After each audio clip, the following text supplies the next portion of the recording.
Hello. Uh, Welcome to CAPPY Hour podcast. My name is Max Caprioli. Today we're with Joseph Caprioli and Kevin Shu. Good job, bud. Nice. Good job. Very good. All right, welcome back, everybody. Today is July 10th. This is our 4th episode. So far, so good, I think. Get some good feedback on We this. had a little bit of a hiccup on Monday. Some technical difficulties, but it's okay. We're back in action, right? Maddox, what are you doing here today? I'm here Working. working. You're working. How's work going? Good. It's going good. What's your favorite part about working today? Giving the hot packs. You like doing the hot packs? That's cool, right? Kevin likes doing the hot packs too. Yeah. All right. Since we've last seen you guys, Kevin had the baby shower. So let's start with that. Kevin, let's talk about the baby shower. How was the baby shower? The baby shower was fun. It is definitely a weird experience in terms of being from the male perspective. Okay. I think it's definitely a female kind of thing. Not to say that you can't have a good time, but it's weird because one of the aspects was like the opening gifts. Yeah. And I just kind of sat next to her watching her open gifts. Yeah. Even for like Christmas or birthday stuff like that, you don't sit next to someone and watch them open their gifts, which is a little bit weird. Okay. Also, I've never been to a party or anything like that like I was more so the focus of it. Yeah. Obviously, Madison was definitely the sole focus of it, but people are coming up to you to talk to you and stuff like that. Yeah. And I'm just like, it's way different. Yeah, I'm like, this is weird. Center of attention. Yeah. Wait till the wedding. Same thing. Yes. Same thing. Center of attention. Okay, and you were there. I mean, I had a dudes in diapers party prior to the baby shower. I didn't even make it to the house to help. Everyone from the party went to go help bring everything back to my house. So I just saw pictures. Well, another aspect of it is, hold on. What was I gonna say? Yeah, I forgot. It's okay. All right, we'll get back It's to okay. it. If you think about it, just cut us off and we'll go right back into it. Let's talk a little bit about what's going on in sports. Maddox, the Yankees have been losing a lot lately. It's killing me. It's killing me. But there's been a couple bright spots with the Yankees. Yeah. Who's been a good player for the Yankees recently? Ben Rice. Ben Rice. What did he do recently? He hit 3 bombers. 3 bombers. Awesome. Against the Red Sox. And we hate them. Right? And when I played baseball when I was little, I was on the Red Sox, and you were upset about that. I was upset about that. I was, but the following year, then you were on the Yankees. Yeah, Cubs, Yankees, Marlins. That's right. And we started to hit far ones. You're starting to hit bombers. Yeah. Right? That's good. You know what? There's one game I hit 2 tries out of the 3 innings, and I hit them all on the first pitch. I know. In the outfield. Good job, bud. So proud of you. So proud of you. You know what's interesting that Maddox just kind of said, and I know I used to say this a lot too when I was a kid. They will say when I was little, even though he's 7 years old. Yeah, he's still little.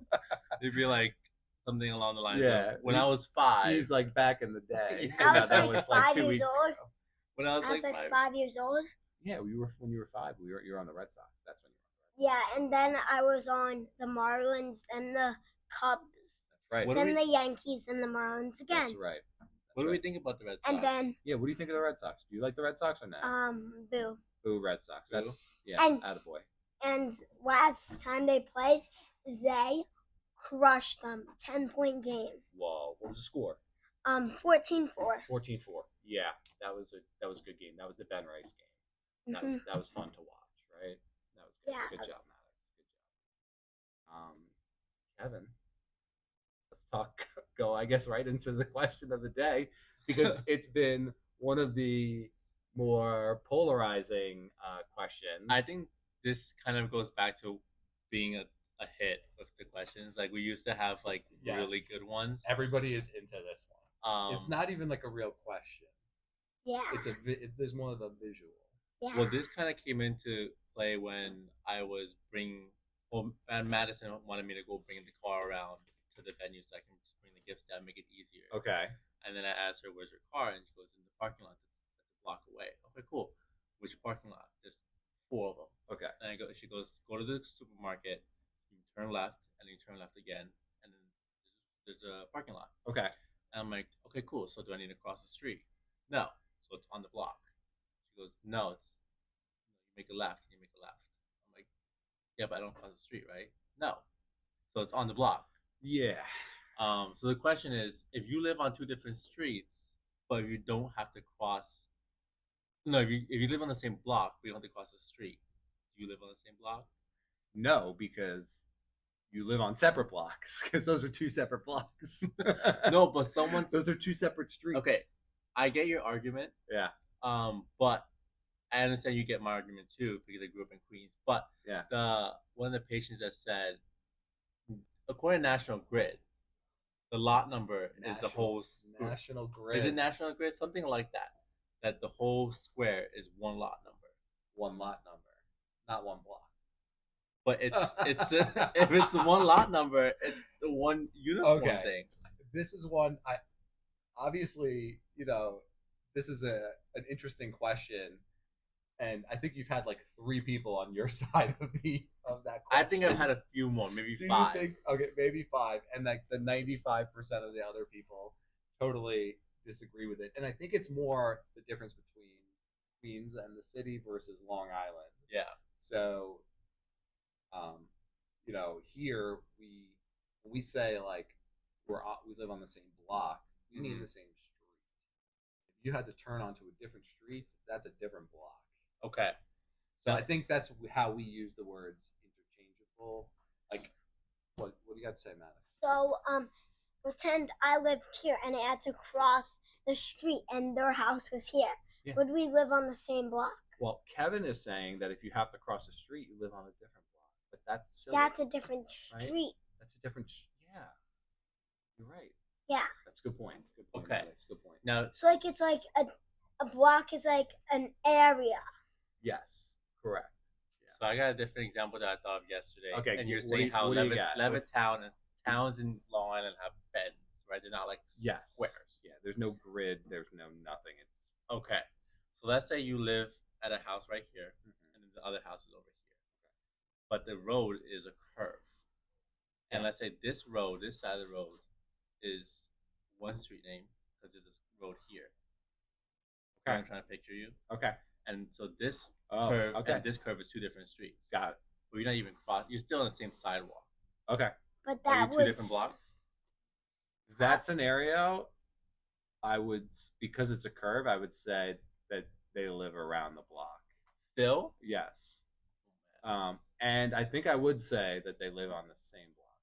I would say they don't live on that block. You don't think so? Because it would be like, because this road would be on a different block up here. Okay. And it goes to the curve, the street that has the curve. That's a good point. So I would say it's the house here and your house, and you have to go like that. And I say it will be a different block. I think you're right. I definitely agree with you, Maddox. That's a very good point. I think Maddox is definitely your son.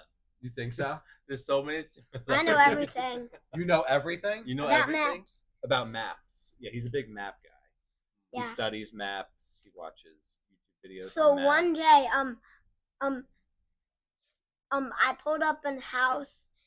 I pulled up Trevor's house in South Africa, and I got it totally right. Yeah, I got the street right. I got the town right. Who's Trevor? He babysits my great papa. my grandpa's dad. Yeah. Oh. Yeah, he's like his aide. He helps him out, but he's from South Africa. Yeah. And since Maddox is very obsessed with maps, and I got his house right. Yeah, we looked it up and we zoomed in and we. No, found I didn't look it up. I looked it up by myself. I didn't have to like search. All I searched was a town. All I searched was a town. This is what you have to look for. And then I had to look for it because it's a big town. It's a city. It's a city. That's right. So it's hard. Would you know how to get home from here if there was no GPS? I bet you he would. If your dad drove and you just sat in the seat, could you guide him? He has done this.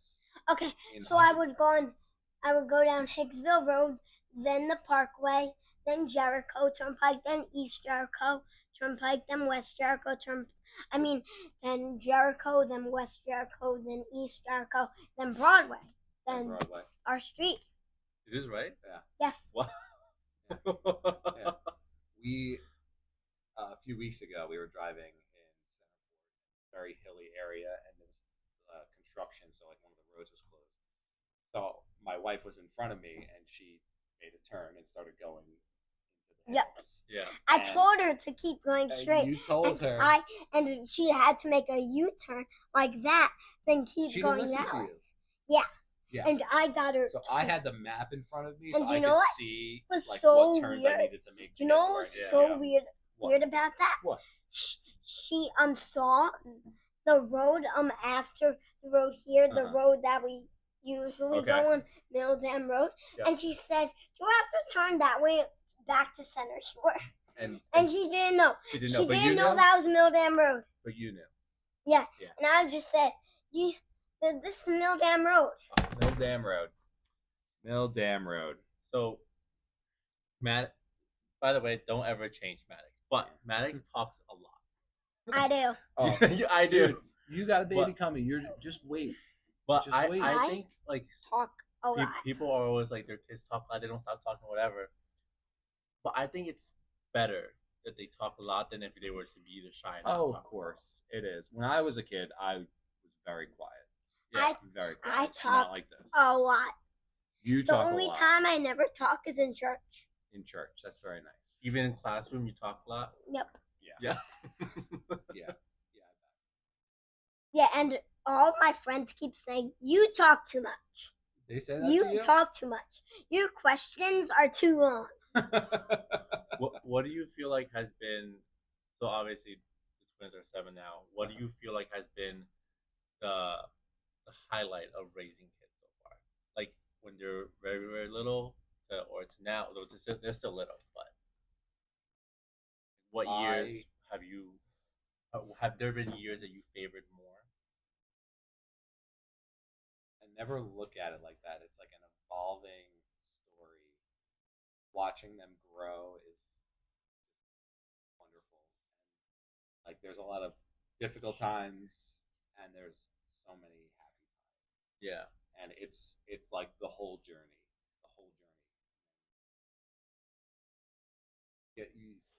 As they get older, you start having moments where you start getting proud of them for things. Yeah. And it's like that's when it really. When you say like proud of them for things, like I just can't like wait for the moments. Like, can you ride a bike yet?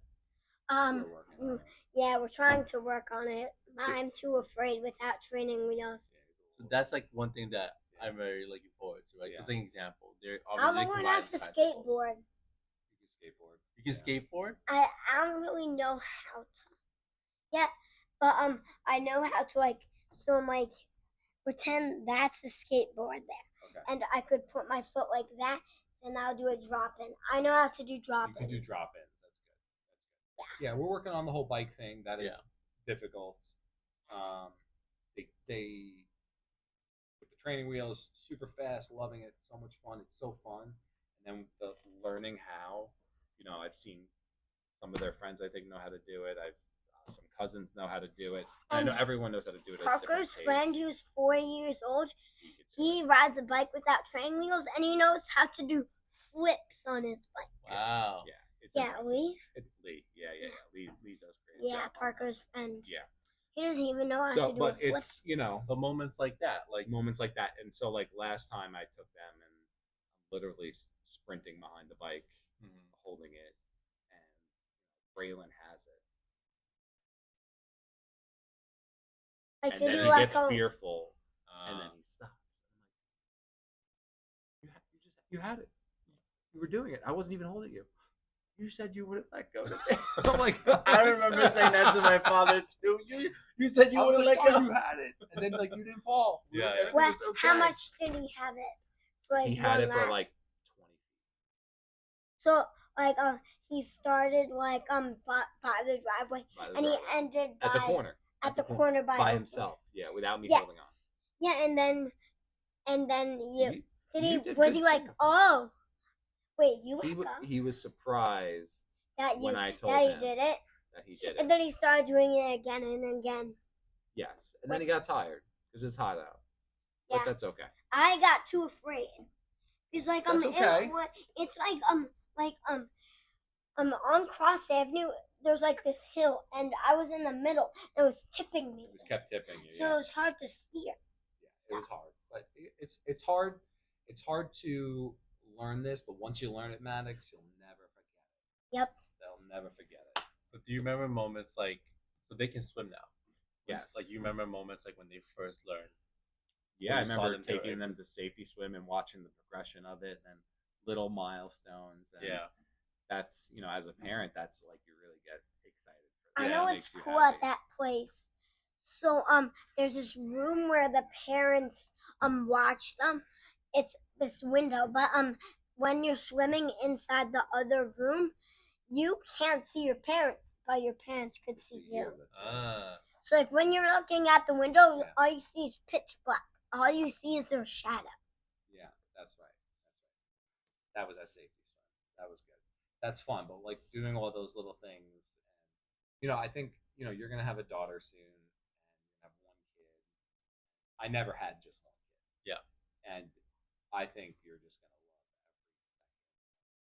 love I can just like even talking about milestones that they would probably accomplish when they're average of 5 years old, like riding a bike or swimming, just makes you a little bit more, just makes you a little bit like emotional inside. I feel like I don't know how you and Paige are like when you celebrate their like little wins. Yeah. But We I just look can't at wait. each other and we get emotional. Yeah. It's great. Kids are great. It's difficult and it's great. And Maddox, I'm just gonna do this in front of everybody here. I'm so proud you worked so hard today. I'm so proud of how you're working in the gym. You're very helpful. That's very good. Proud of you.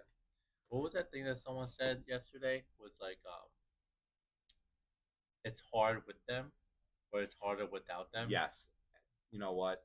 I kept thinking about that because it's so true. I've never heard someone say that before, and when they said that, that has been etched into my head. The past 2 weekends, the past 3 weekends, I've had a few kidless days, and it was great, relaxing, wonderful, and I could not wait to go pick them up. Yeah. So you take the good with the bad, and it's all good, and it's all cute, and watching these boys grow up. So you're in for quite the ride. It's awesome. It's great. Anything else you want to talk about? I feel like you got to come into the office and see the diagram on the board to really appreciate the question of the day. I don't know if we fully did it service. I feel like maybe we should have brought the board over here. Let's take a picture of it and put it into the clip. Oh my God! If you live at letter H and your friend lives at letter J, you live on the same block. Okay, so you got something to say before we get to some physical therapy stuff? No. No? Okay, good. So next we're going to talk about, usually we bring up a diagnosis or a question from a patient. A patient wants to know how can they get their shoulder better because their shoulder's been bothering them lately.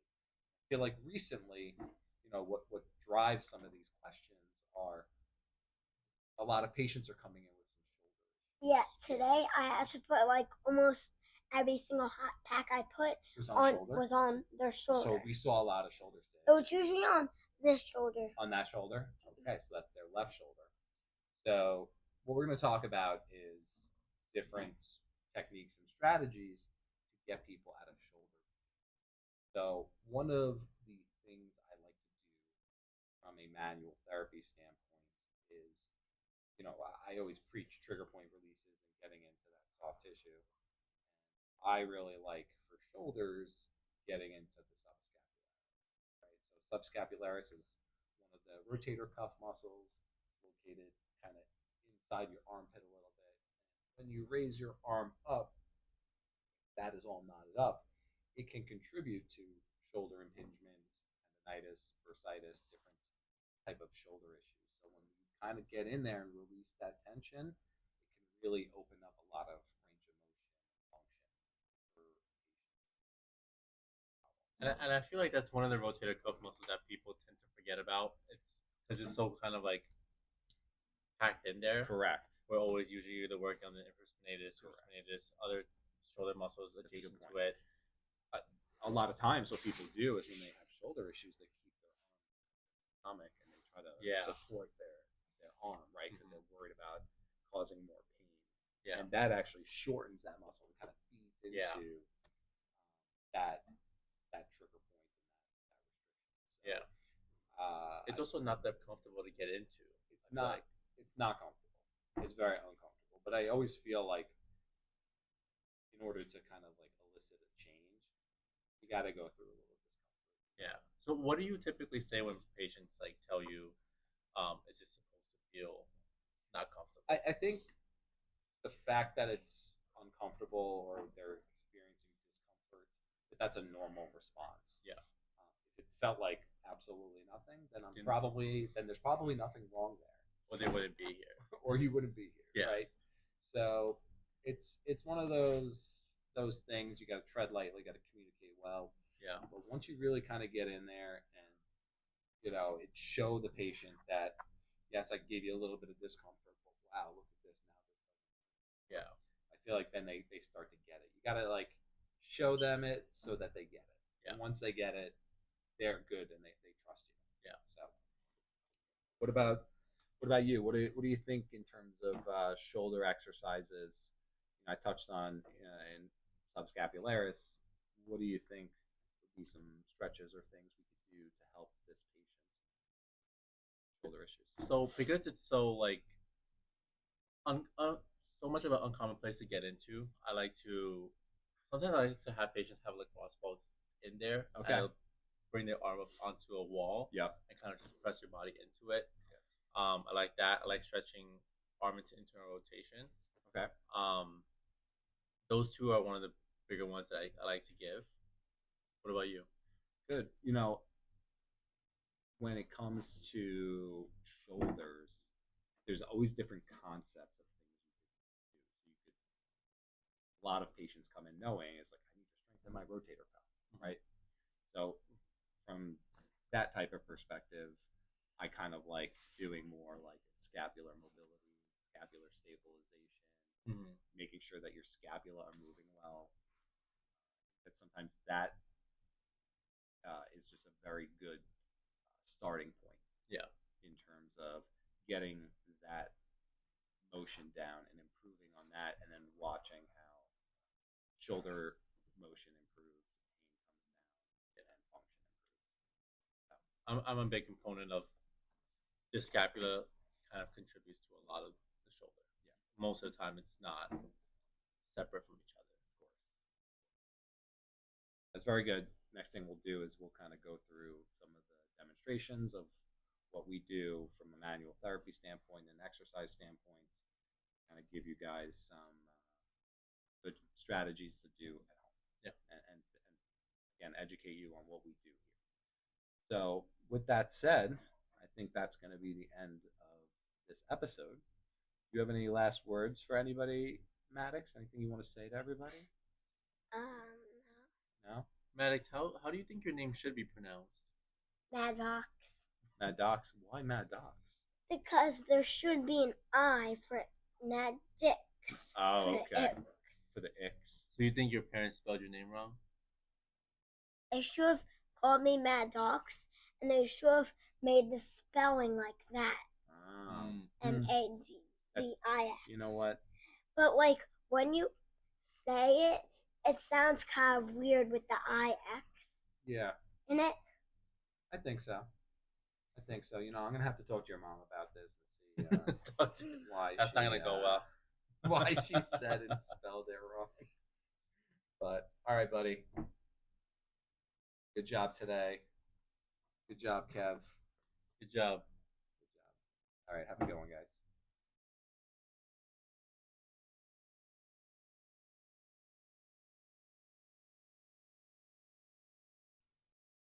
All right, so next thing we're going to do is we're going to demonstrate the subscapular release that we were talking about in the podcast. First thing I'm going to do is raise Kevin's arm and check full flexion. Good. He has a little bit of restriction here before he gets to end range. So what we're going to do is we're going to bring him back. I'm going to take my fingers. We're going to go into his subscapular muscle. It's a little tender. I'll back off if it's too tender. And just like any trigger point release, we are going to give positive progressive pressure. And we're going to press a little bit firmer each time. Good. Doing okay? Yep. Good. So we're going to hold it. And we're going to release after 20 to 30 seconds. And we're going to recheck flexion. After I do this, typically patients will have improved range of motion and pain-free range of motion. And that little bit of end range pain will stop. Okay? Feeling okay? Yep. All right, very good.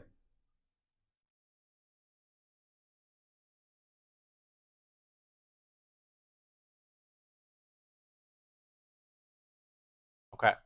So the two exercises I mentioned earlier were like cross balling that area, and then internal rotation stretching. So we're gonna do the cross ball first.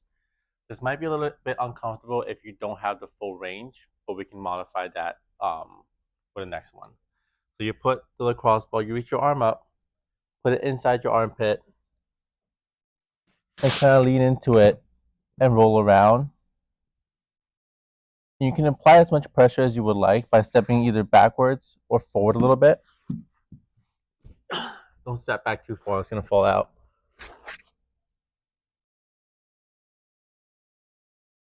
And you kind of just find tender spots and just kind of stay in that range. So that's for the first one.